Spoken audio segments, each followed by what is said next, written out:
Chers amis, bonjour, cela fait bien plaisir de se retrouver. Aujourd'hui, dans la suite de ces enseignements un peu spirituels, je vous propose une méditation sur la tentation.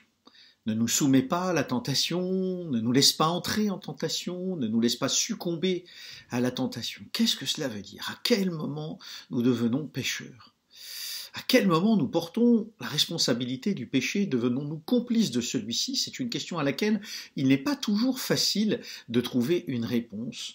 Pour y voir plus clair, je vous propose d'analyser 3 stades différents de la tentation, directement issus bien sûr du jardin de la Genèse. Premier stade, le péché nous est proposé. Il s'impose à nous comme venant de l'extérieur, encore qu'il soit profondément intérieur.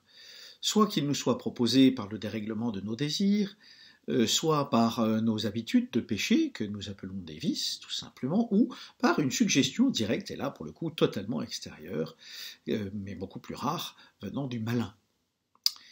Il s'agit d'images ou d'attitudes qui nous viennent à l'esprit et qui ne sont pas conformes à l'Évangile. Un désir de vengeance lorsque nous visualisons telle ou telle personne, un désir charnel à l'égard de tel autre et l'image de son corps qui se suggère à mon esprit, ou encore une représentation glorifiée de ma personne où je suis admiré et encensé par les autres, ou l'idée que je gagnerais beaucoup de temps à ne pas m'occuper de tel ou tel voisin, ma foi fort ennuyeux, même si peut-être a-t-il besoin de moi. Premier stade donc. Deuxième stade, ce que nous appelons la complaisance. Il nous arrive, lorsque ces images se présentent à nous, d'être assez forts, tout simplement, pour passer à autre chose, soit qu'elles ne nous plaisent pas, soit que nous ne soyons plus tentés par la vision de notre bouteille de whisky, alors même que nous sommes fatigués, que nous rentrons du travail. Ou bien, nous y complaisons, c'est-à-dire que nous commençons par notre volonté propre à les utiliser dans notre esprit et dans notre cœur. Je laisse cette bouteille de whisky et je laisse mon esprit me suggérer que cela me ferait du bien, que je me verrais bien avec et que je m'ouvre un verre et que je peux en profiter à d'autres, ou je me remémore le goût qu'il a. Nous caressons ces idées ou ces images et commençons à les trouver savoureuses. Nous commençons à développer un imaginaire qui encombre tout notre esprit et notre cœur parce que nous trouvons cela agréable ou satisfaisant. Troisième étape ou troisième stade, le consentement bien sûr. J'accepte dans mon esprit de faire mien ces désirs et quoique je sache que ça ne soit pas bon, je vais aller jusqu'à cette bouteille de whisky, la déboucher, m'en servir un bon verre, sortir un bon vieux proverbe comme l'alcool tue les microbes, en période de coronavirus, cela tombe parfaitement bien, et me servir une généreuse rasade qu'éventuellement je vais partager avec un autre dont je ferai complice de mon péché. J'accepte dans mon esprit de faire mien ces désirs et d'en devenir complice en développant explicitement des pensées haineuses, envieuses, des fantasmes ou toute autre sorte de conduite où je mélange ma personne et celle des autres. Alors, soyons clairs. Premièrement, la tentation en elle-même, nous la subissons.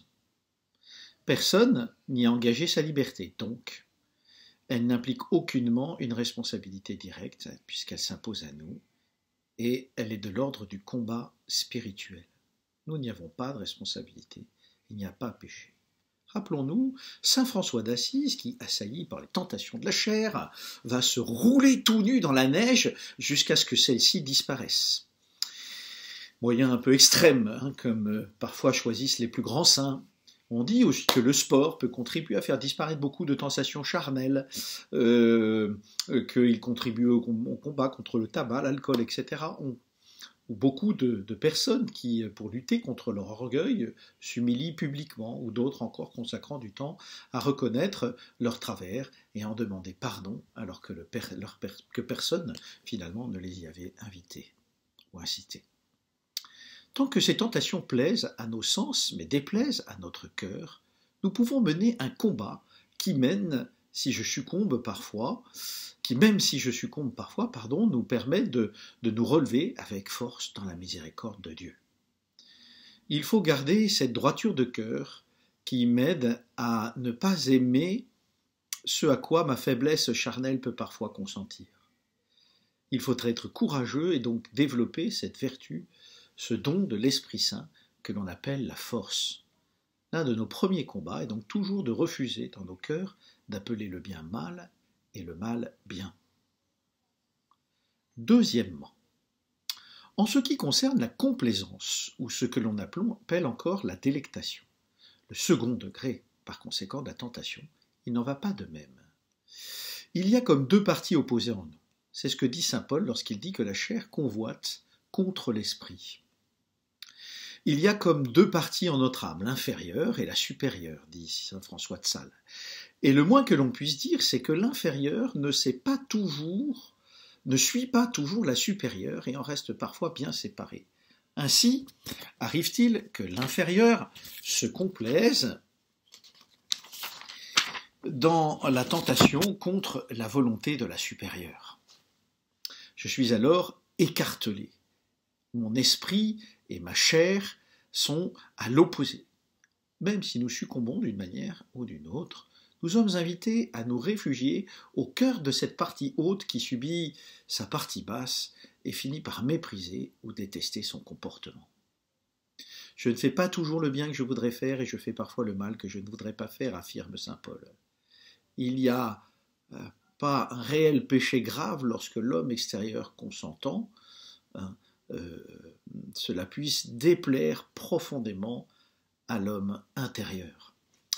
Saint François de Sales emploie cette image du feu. Le feu consume comme le péché consume. Mais il dit au bout, il y a toujours, lorsque l'on soulève les cendres, cette braise qui reste. Et cette braise, c'est la braise de notre amour. C'est la braise de notre esprit qui n'a pas consenti.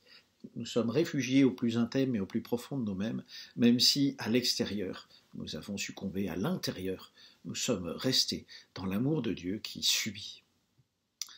Troisièmement, troisième stade, c'est seulement lorsque les deux s'accordent que notre responsabilité, là, est pleinement engagée. J'ai pris ce verre de whisky, je l'ai trouvé bon, et je suis tout à fait d'accord pour dire que je ne m'en serais pas passé, même si ce n'était pas bon pour ma santé, et même si m'y habituer me rend progressivement alcoolique.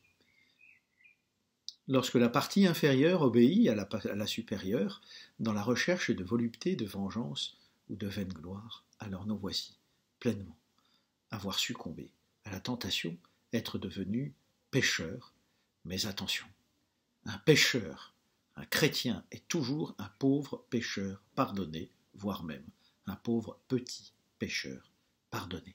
Amen.